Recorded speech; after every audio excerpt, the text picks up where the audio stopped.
तो आप सभी ये जानते ही होंगे कि वन पीस वर्ल्ड कितना बड़ा है और इस वर्ल्ड में बहुत से मिस्ट्रीज भरे हुए हैं और इस वीडियो में मैं कवर करूंगा उन मिस्ट्रीज को जो कि आगे जाके हमें ओडा सेंसेई बताएंगे। तो वीडियो का एंड तक जरूर देखना। लॉकी जिसे कि प्रिंस ऑफ जायंट्स भी कहा जाता है, जिसे कि हम जल्द से जल्द मांगा में भी देखने वाले हैं क्योंकि अगला आर्क है एल्बाफ और लॉकी को प्रिंस ऑफ एल्बाफ भी कहते हैं और इसे तो किंग ऑफ जायंट्स भी कहा रखा है क्योंकि एल्बाफ जो है वो जायंट्स का घर है और लॉकी उधर का प्रिंस है। लॉकी को हमें पहली बार एपिसोड 827 में दिखाया गया था और उसने तो बिग बॉम के 23rd डॉटर यानी लोला को प्रपोज भी किया था। हाँ, इस बंदे ने जो कि प्रिंस ऑफ जायंट्स है, इसने इस बंदे को प्रपोज किया और इतना ही नहीं, ये तो भाग भी गई थी। खैर, लॉकी के बारे में हमारे पास और ज्यादा इन्फॉर्मेशन नहीं है क्योंकि उसे तो बस फ्लैशबैक्स में दिखाया है, बट अभी अगला आर्क है एल्बाफ और उसमें वो बहुत इंपॉर्टेंट रोल प्ले करेगा ऐसा मुझे लग रहा है। ऐसा भी हो सकता है कि लॉकी लूफी को किंग ऑफ पायरेट बनने में हेल्प करे क्योंकि इससे पहले भी हमने देख लिया है कि जायंट्स लूफी की कितनी हेल्प करते आ रहे हैं। इमूसमा हमारे मेन सीरीज में शायद से मेन एंटागोनिस्ट होने वाली है। शायद मैंने इसलिए बोला क्योंकि हम ब्लैक बियर्ड को इग्नोर नहीं कर सकते। ईमू इतनी ज्यादा मिस्टीरियस है कि हमें उसका जेंडर तक नहीं पता। रिसेंट चैप्टर में ईमू का वॉइस रिवील हो गया जिससे कि हमें लग रहा था कि उसका अभी जेंडर रिवील हो जाएगा, बट उसका आवाज ऐसा है।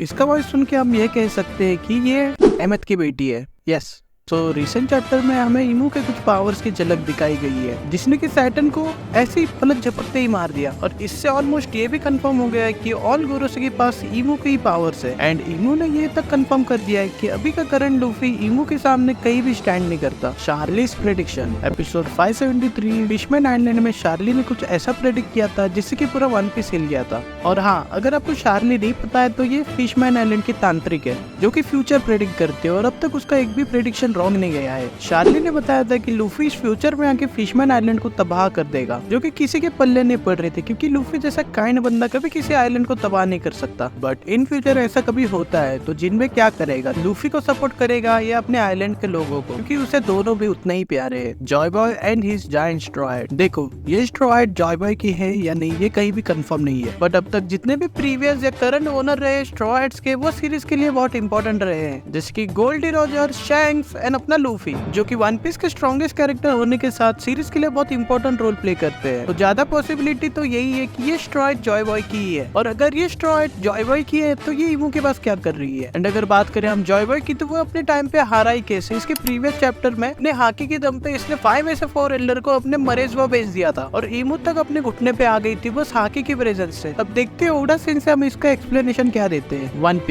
पीस कहाँ है, किधर है और क्यों है ये किसी को भी नहीं पता एक्सपेक्ट रॉजर का क्रू। और वन पीस कहाँ है ये शायद ईमू को भी पता होगा। वन पीस की वजह से ही हमें इतनी ब्यूटीफुल सीरीज देखने मिली है। एक बंदा जिसका क्या एग्जीक्यूशन होने वाला था, the king of pirate Gol D Roger, वो बस अनाउंस करता है कि मेरा खजाना है यानी वन पीस, अगर किसी ने भी ढूंढ लिया तो वो खजाना उसका हो जाएगा। और ऐसे ही स्टार्ट होता है द ग्रेट पायरेट एरा जो कि हम अब तक देखते आ रहे हैं। वन पीस की वजह से ही हमें इतनी ब्यूटीफुल सीरीज देखने मिली है और लूफी और उसका क्रू जब इसे फाइंड करेगा तो डी एंड हो जाएगा the great series of one piece. तो वीडियो तो खत्म हो गई है पर वन पीस के मिस्ट्रीज खत्म नहीं हुए। तो आपको इसके और पार्ट चाहिए तो मुझे कमेंट में जरूर बताना और वीडियो पसंद आई हो तो लाइक करना।